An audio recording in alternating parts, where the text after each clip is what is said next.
السلام عليكم ورحمة الله وبركاته.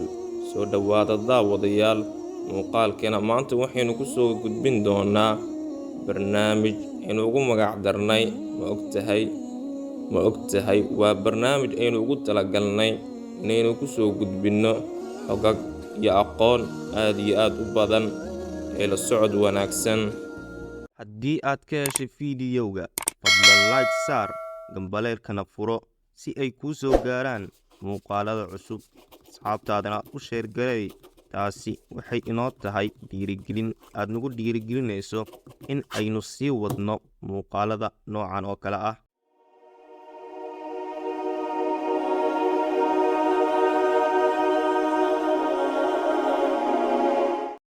ma ogtahay daawade in nebi maxamed naxariis iyo nabadgelyo dushiisa ha ahaatee uu jiray markuu guursanayay khadiija bintu khuwaylad 25 sano. ma ogtahay daawade in nebi sulaymaan calayhi salaam uu ilaahay jinka u sakhiray. ma ogtahay daawade in nebi maxamed naxariis iyo nabadgelyo dushiisa ha ahaatee uu dhalay 7 carruura. ma ogtahay daawade in nebi yacquub calayhi salaam la oran jiray israa'iil.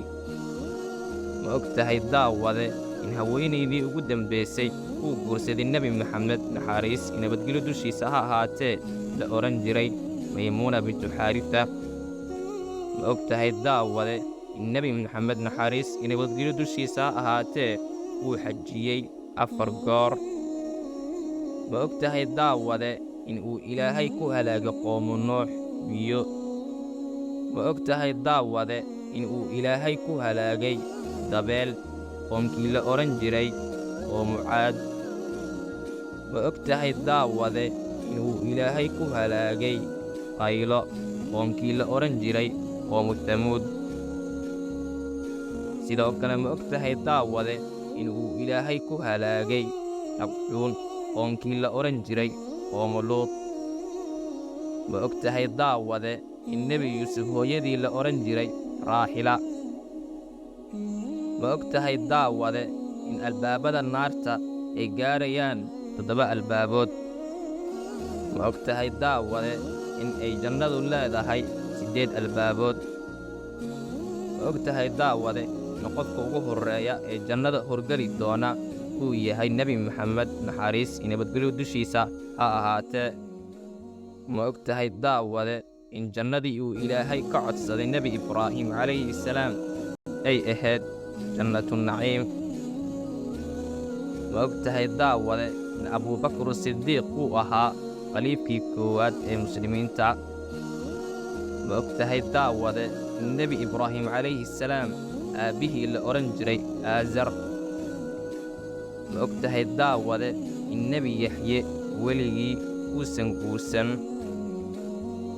ma ogtahay daawade in cusmaan ibnu cafaan uu guursaday 2 gabdhood uu dhalay nebi maxamed naxariis iyo nabadgelyo dushiisa ha ahaatee.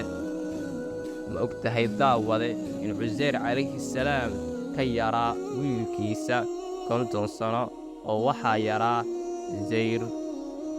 fadlan daawade kumitiga noogu soo qor xogtii kula yaabka badneed aad ka faa'iiday muuqaalkani.